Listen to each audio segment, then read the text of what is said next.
মে রাত 11:40 শাহজালাল আন্তর্জাতিক বিমানবন্দরের সিসিটিভি ফুটেজে দেখা যায় দুর্নীতির দায়ে অভিযুক্ত সাবেক আইজিপি বেনজির আহমেদ সিঙ্গাপুর এয়ারলাইন্সে ওঠার জন্য শেষ সিকিউরিটি চেকের জন্য যাচ্ছেন। তার পরনে সোনালী রঙের একটি হাফ শার্ট এবং ছাই রঙের প্যান্ট এবং কালো শু।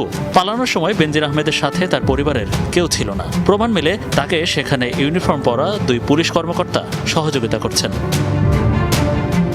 বিমানে ওঠার সবশেষ নিরাপত্তা তল্লাশি কক্ষের ফুটেজে দেখা যায় সেখানে থাকা আনসার সদস্যকে বডি চেক করতে না দিয়েই তিনি পাশ কাটিয়ে চলে যান। যাত্রী যেই হোক না কেন শরীরে তল্লাশি করা নিয়ম এই কক্ষে। অথচ ইমিগ্রেশন পুলিশের সহায়তায় সাবেক আইজি বেনজির তার ধার ধারেননি, এমনকি তিনি নিজে দাঁড়িয়ে ইমিগ্রেশন শেষ করেননি। সেখানকার কর্মকর্তারাই বিশেষভাবে তার পাসপোর্টের সিল স্বাক্ষর দিয়ে তল্লাশি ছাড়াই পাসপোর্ট ও লাগেজ বেনজির আহমেদকে হস্তান্তর করেন। এ সময় ইউনিফর্ম পরা পুলিশদের হাত নাড়িয়ে বিদায় জানান বেনজির আহমেদ।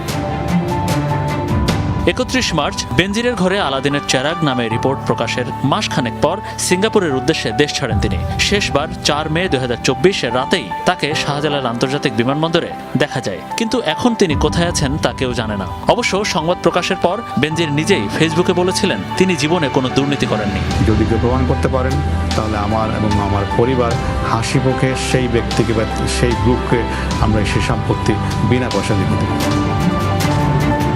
এরপর একে একে তার সম্পত্তি ক্রোক হয়, বিদেশ যেতেও নিষেধাজ্ঞা দেওয়া হয়, কিন্তু সবাইকে বৃদ্ধাঙ্গুলি দেখিয়ে পুলিশের প্রত্যক্ষ সহায়তায় দেশ ছাড়ার প্রমাণ মিলল সিসিটিভি ফুটেজে।